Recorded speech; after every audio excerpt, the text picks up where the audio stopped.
Mrs. Edwards. Mr. Ruiz. Mr. Sorensen. Here. Ms. Vedder. Here.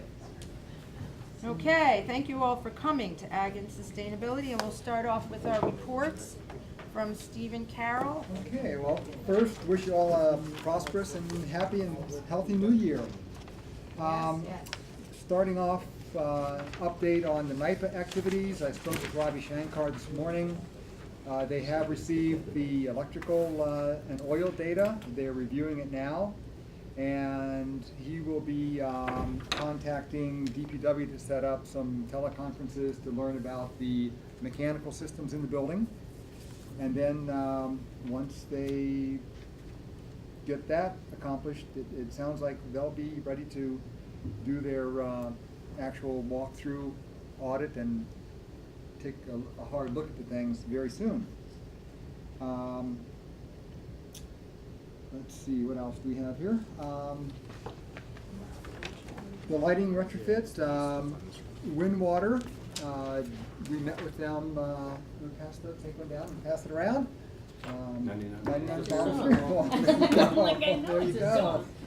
So we met with Windwater a couple of weeks ago, and they provided a generic discussion about the efficiency of LED lighting, and they would like, and it's all in that handout. One of the things that they really focused on was, and Gene, you probably know more about this than I'll ever know, the phenomena of total harmonic distortion, which is a, do you want to explain it? No. This is your report. Okay. It's what happens when you have different types of lighting, particularly fluorescents, that aren't really a clean lighting source. Operating in a building, it sets up harmonic distortion, which makes the electricity more difficult to pass through the ballast and get to the actual fixture. That kind of backs up in terms of, look at a freeway. You have one accident and how backed up the freeway gets. That can back up to the panel, and it can affect the life of electronic equipment within the building.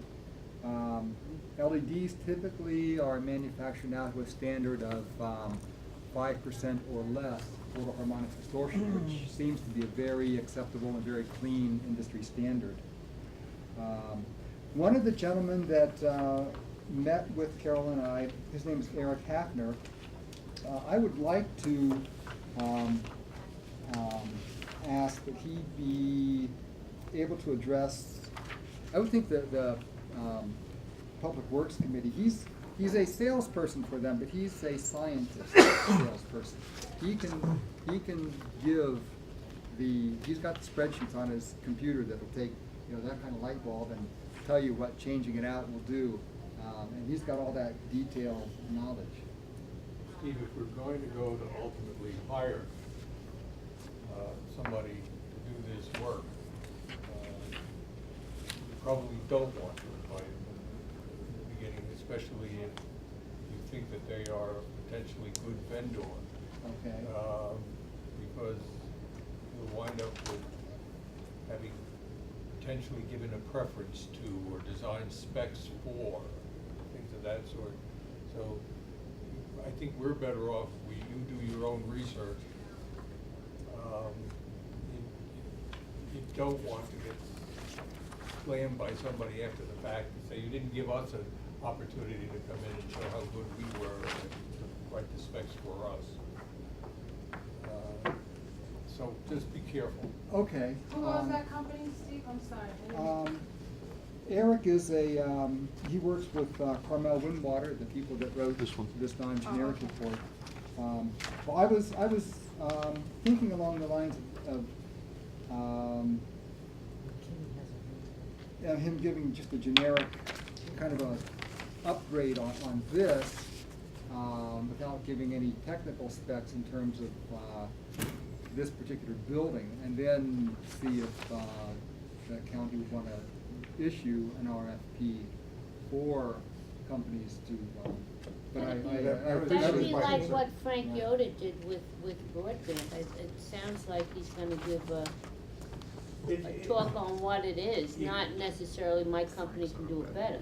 You can go ahead and do it, I always just Sure. articulate the caution, because. But I mean, sometimes- if he came and if he gave an instruction like Frank did with broadband, would that restrict? Not Well, necessarily. there's a Okay. difference. Frank Yoder works for the state of Pennsylvania. He's Right, not a but private company. Right, but This he is a came private for company. information. I understand that, but a state employee or a county employee, any He kind of wasn't municipal seeking the employee work. can't bid on a job. Okay, well, that's. But he I could bid on a appreciate job. my advice and, Okay. And this could give him a disadvantage. Okay, well, on the same vein then, Okay. in the same vein, in our discussion, we were talking about, various possible demonstration sites for LEDs on county property. And, I was talking, Carol and I had just had a conversation with, Dick Martinkovic, about the Emergency Service Training Center. And if you've ever been out there at nighttime for anything, you know that it's pretty well unlit. Whenever we have, fire training exercises, we always have our engines out there to do all of the lighting for nighttime work. They offered to provide as a demonstration 6 LED luminaries. So I know it's a preliminary. We're in preliminary stages of working out lighting for that facility. But if that were to come to fruition, I would like to know what the legislature would need so that they could accept this without any kind of collusion or any kind of. It's a bad word. Yeah, I know. So, that's why I'm coming. Any suggestion? The board would be accepting a gift from a prospective vendor. Right, so that wouldn't work, That's- would it? Depends on your perspective. Can I ask a question from a different point? The light bulbs that you can get in the store now, we all know that as of a certain date, I think it either just came or it's coming up real soon, will no longer be acceptable, marketable. If they're on the shelves, you can have them. And I saw that on the CBS Morning News one day, but they also went into the LED lights, and there's apparently a newer kind of light that's less problematic than the LEDs. And I was surprised to learn that, and I don't know what's involved in that. So The what I'm CFLs maybe? what I'm asking is if it's something different, is LEDs going to become the 8-track and we got thumb drives? No, they're working on organic LEDs, which is a different formulation of how they put together the diode. And there was one other one, a plasma type of light, which I read about, but that seems to be pretty far off and pretty pricey at this point. This is something that's right there now. Really? Yeah. I didn't Unaware. catch the name, but I mean, Okay. it was on the CBS Morning News. Not the compact fluorescents, are No, That's what I compact was fluorescents looking at are gonna be to see going how- the way of the 8-track. they? They're more of a problem. They're a problem because you can't get rid of them. Right. They have mercury. Those really ugly things, and Right. then you put them in and then you can't get rid of them. Right. Very slow to fire. Yes, they are. I Well, got a as couple part of, outside. you know, the whole Takes climate an hour action to light plan up. and then transitioning over to the LED. It's all- And the upfront cost might be a little bit more, but the payback would be, Payback periods, there's good industry data saying payback periods on LED retrofits is 12 to 36 months. And this is a light bulb that then will be saving 65% of Thank you. your energy every year after that payback period, so they're. and when the consultants came in, didn't they point to that as, you know, definitely a plus because you're not only conserving energy, but they last longer. Yes. So, and then, like this says right in the front, when you have a mix of lighting systems with a wide range of efficiency. So they're not lasting the same length of time, you know what I mean, so. Right, they're not only lasting longer, but they really do meet the reduction of hazardous substances in the workplace regulations, and it's, that's kind of a animal that's gonna jump on everybody's back pretty soon, because the compact fluorescents, the regular Incandescents. fluorescents, they all have mercury in them, and they are hard to dispose of. As you know, if Bill Cutler was here, he'd tell you when they get them at the landfill, Yeah. yeah, Steve, can it's I a just problem. ask you a question? And I don't, you know the ones that dim at first, they come on slowly? Those are So the when, LED. is that LED? That's a compact fluorescent. Yes. That's the CFLs. Okay, so that's not what this is? No. Okay, no, I these can't are- deal with that. I wanna get up the stairs to put the kids to bed as fast as I can, the light won't go on. Candle. Yeah. Sometimes older's better. And you gotta stand And there and the wait. Yeah, I know. LEDs can be color monitored, so you could have a warm light, so the amount of lumens can be adjusted, so that you'll have various levels of, like that floodlight up there looks like a warm, you know, if it's a really bright one, that's kind of more of a, yeah, it's a really stark white, that's a cool. Then you have your daylight, which is typically a bluish kind of, Yeah. but, So to transition over, if you took all the lighting fixtures in the county, how long would that take? well, we've already done the traffic lights. 5 to 10 years. Yeah, we did.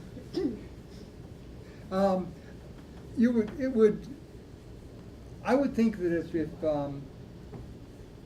would be a reasonable goal to transition the county buildings by 2020, because that's kind of, for two reasons. One,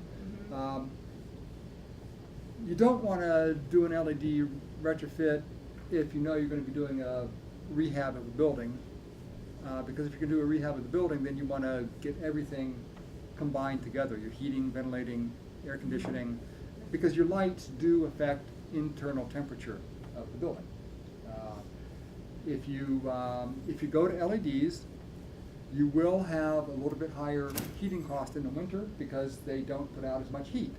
But conversely, you'll have a lower cooling cost in the summer because they don't put out as much heat. So I would like to see, I think it would be wise to phase it, you know, to do more discussion of it and look at it by 2020, having that completed, because so we're talking about doing a space study to see what facilities, how they can be combined, or what we really need for space. We had a discussion this morning about records retention and what does that mean in terms of, you know, building or storage space. So to retrofit, let's say the Travis building with LEDs right now, when that building might be, that is a prime candidate for a deep energy retrofit, it wouldn't make sense. We would be putting the cart before the horse, and we would be wasting money instead of saving money. So a planned, and this building might be a primary candidate. You know, NIPA might even look at that as they're doing their, you know, their audit of this building. That might be a strategy that they come up with for reducing the electrical costs of. So you'll of this get us building. some facts and figures. Yes. Okay, how about, we'll move on and report the jail. Nothing new on that, other than, again, it just makes evolving sense to go back to what Gene had said a couple of meetings ago. A campus, a public safety campus where we're housing all of the necessary entities that deal with a jail population. You have the probation department, the sheriff's road patrol. It's the best way to get the most bang for your buck when you're building a facility. You have all of that consolidated. You're going to reduce road use. You're going to reduce gasoline usage because vehicles aren't going to be moving back and forth carrying prisoners from one place to another. It cuts down the travel time of the probation department and their staff. So we'll continue to do more research on that. You're up. I'm up, okay. The Climate Action Plan, we've completed the preliminary first draft of Part 1, which is the county measures part of it. It's being distributed and shared with key staff to, check our facts and make sure we're all on the same page about the measures that are recommended. I'm sure we'll be going through some revisions. We already this morning had a discussion that's going to lead to some revisions. And then we'll be ready to distribute it to the legislators. So I would hope we'll be able to do that by the end of the month or early in February. And then we're going to be embarking on the planning for Part 2, which is the piece that has recommendations for our communities, including towns and villages and businesses, our schools, places of worship, and other community institutions, and also individual residents. So we're sort of thinking of that Part 2 piece as a toolkit. There are probably already a lot of resources that have been developed by the Division of Planning that we'll draw on. We want to make it as easy as possible for towns to adopt the Climate Smart Communities Pledge and not have to start from square one, writing a plan that says, yes, we believe in climate change and all that, but allow them to refer to the county plan for that, but concentrate on doable goals and measures for our towns and villages and for the community. So one of the things we've been talking about is the possibility of providing some model ordinances for solar and wind to help towns be consistent and have the best possible, be looking for best practices in those installations. So that's pretty much where we are, and we've had great cooperation from planning and from everyone we've been working with, and we're moving along. Yeah, I just wanted to add, at the meeting with the consultants, and they were looking for sustainability measures that the county has already carried forward. And then, how did that work? They were giving points They to were, projects? they've been hired by NYSERDA to provide technical guidance to us.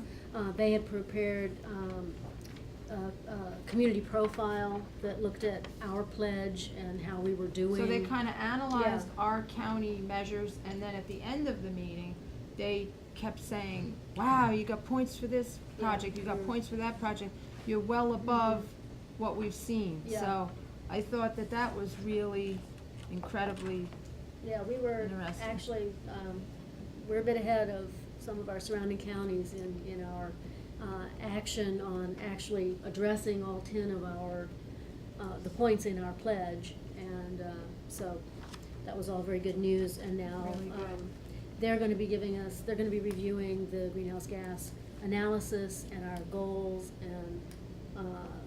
and looking at that for us as part of the custom service strategy they've devised for us. This is what we asked them to do for us for Part 1 of the plan. So we'll be sharing the plan with them, and they'll be reviewing it, particularly to look at well, it was those good to hear them hear that projections. Sullivan was ahead of the game. Well, it's important to note that it's because of, this legislature's actions and previous resolutions from previous legislatures that has put Sullivan County in that leadership role.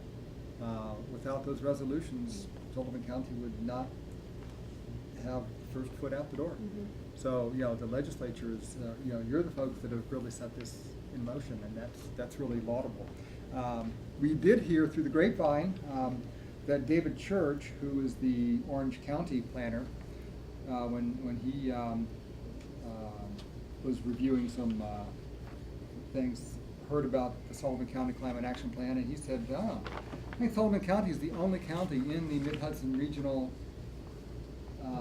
group that is actually working on a climate action plan. So, and that's pretty impressive too. And Very good. That's great. Are there any questions for Steve, Carol? Just when you make your presentation in Fallsburg, Mhm. you can ask them about Wendell, the company that did the lighting Oh, over okay. there. Just kind of tie it in with your retrofit for the lighting. Mhm. I know we've saved a lot of money in Fallsburg. They might be able to help you out there. Okay. Thanks, Jean. Jill Weir, Ag Report.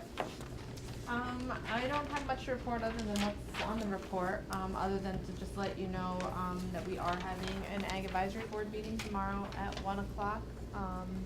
And we are moving forward with the Farmland Protection Plan update, which is a key component of that, as well as some of the, ag initiatives mentioned in the Economic Development Plan.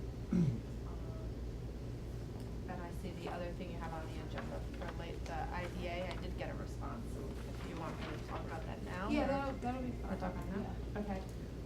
So my understanding, and we've talked about this with Carol, is whether, what the IDA can do with regard to renewable energy, or, encouraging renewable energy in any of the IDA projects.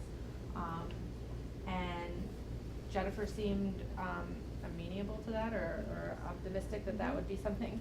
It probably wouldn't be a mandate, wouldn't be a requirement that they would, say your project can't come here unless you do this, but that there's possibly an incentive type project that they would work on, or some sort of brochure to give potential developers, resources of who to reach out and what programs exist.